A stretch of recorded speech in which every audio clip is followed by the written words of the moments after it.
First of all, shout outs to Phil's Comics. Always. Shout outs to our main man, Bry. You know what I'm saying? Always holding it down. Always. As soon as we walked in there, my man started shuffling through his box. He's out.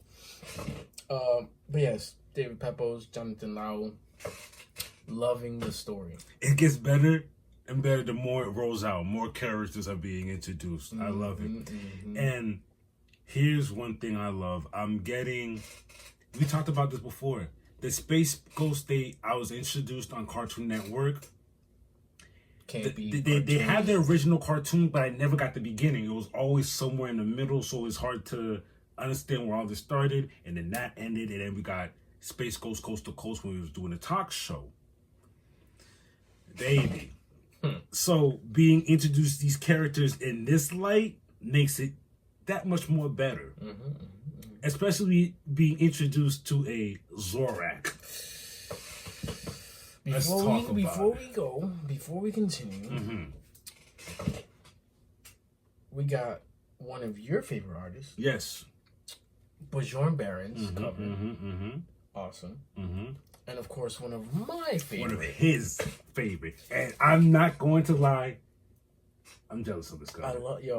I got this specifically for him. Michael Cho is out here. This is hard. Like, that's hard. This is the campy. This is hard. That's all right. You know what I'm saying? This is the campy stuff we're talking about. But let's be real about what's happening here. The opening page has us diving into words from Zorak. Yeah. The man's... He's unhinged. He's a leader. A cult leader. A leader of a death cult. Insane. Who worships, guess who he worships? Lokar, the mythical locust of apocalypse. That's what we're doing. I don't like it. I don't like it. So, Space Ghost is on Ghost Planet. He's with the gang, Jan, Jace, Blip. He gets an emergency himself. He has to zip, zam, boom. But the emergency said Omega something something. Like, it's one of those emergencies, like, what is going on? Jan and Jace goes, I've never seen that emergency. What is that? Yes, that's true. That's true. And Space Ghost goes to say that means he's escaped. His name is Zorak, and he's free. Then the entire universe is in danger. That's how we start off. What? Yes. He tells Jan and Jace, chill out, y'all ain't moving. Y'all move from here, y'all don't have a home to come back from. Find a new home. Facts. Point blank, period. Ghost goes to investigate where this emergency signal comes from.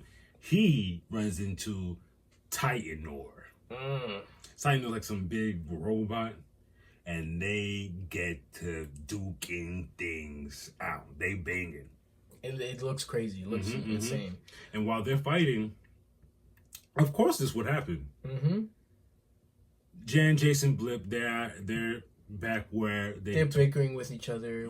The nerve of him. Why did he leave us here? Doing as they're told, they have to wait.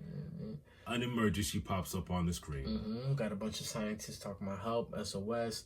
We're getting taken over. There's this cult here. We don't know what's going on. Jan and Jace feel like they need to puppy power. Problem is, how they're gonna go? Space Ghost took the only ship. And that's when Jace says, well, remember that side project I was working on? Pulls out their little ship and off they go. They go to where the SOS came from. Lo and behold, Space Ghost and what's this thing's name? Titanor still duking Space Ghost. We go back to Space Ghost Titanor. They're having a old school fashion battle where he's saying quotable bars. He's saying quotable bars.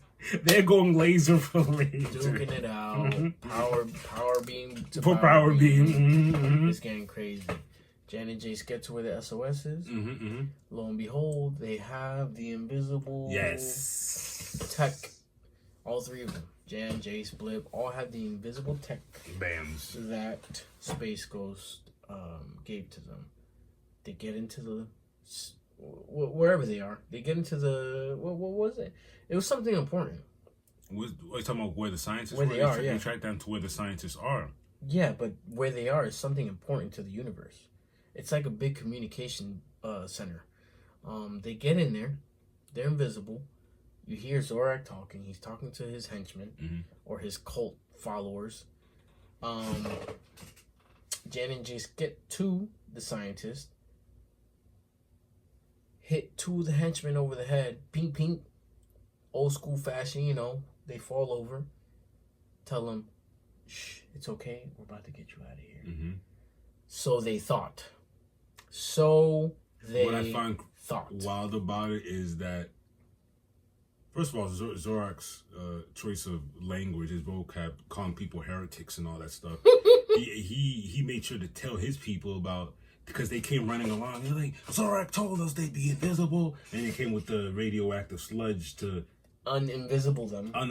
Basically, the invisible technology just got anti with the sludge, the radioactive sludge.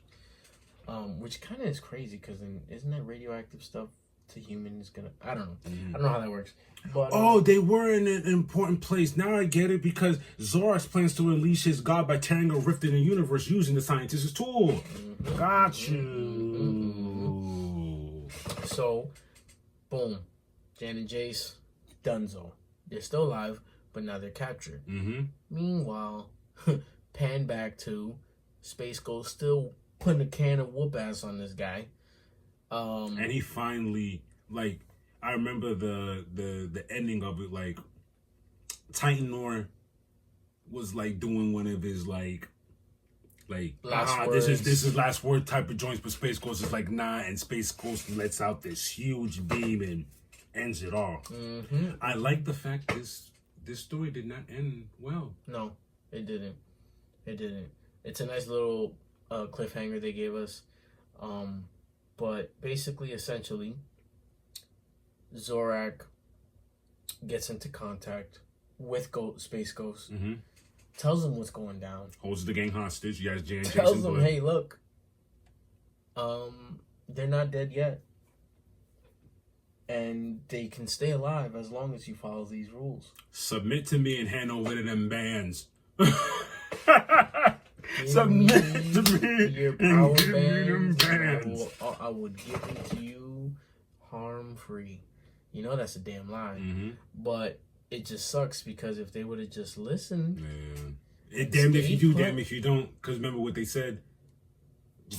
Space Ghost would not have let them boys die like that. And look at it in hindsight. He's at where the tool is to tear a rift in the universe. That at least maybe bought them some time. At the least. Maybe.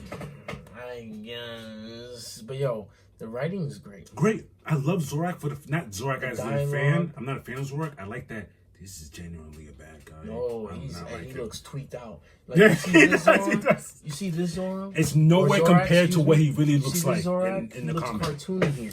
In the actual comic, my man's just tweaked out. One eye looking crazy. He looks like a cult leader. Oh my god. A whacked out cult leader. Whacked out cult leader indeed. Listen, I can't wait till freaking Space Ghost 5. Yes, I cannot wait. I'm actually itching even more, because before it's like, okay, cool, it ends on a nice, or it ends on a good, or it ends on a one of those. So now, kids. Yeah. And the pose. Nope, none of that this time. I got y'all peoples. Submit to me and bring me your bands. Bring me them bands. I started laughing when he specifically said, give me those bands. I want those bands. Nasty work. I love where we're at. And the fact that, like, why are you here? Is she a part of the plan? Is she somewhere mingling in this? I think probably, bro. You know, then come on. They're all bad at the end of the day. But Space Ghost, let's see when the next one comes out. I think it already is. We were late on this one. It's always every month. Space Ghost. Issue 5? Issue 5 release. Tell me September. September 11th, 2024. You're stupid. 13 days, we will be getting the new Space Ghost issue we'll be 5. And thank you. I'm actually glad we're late.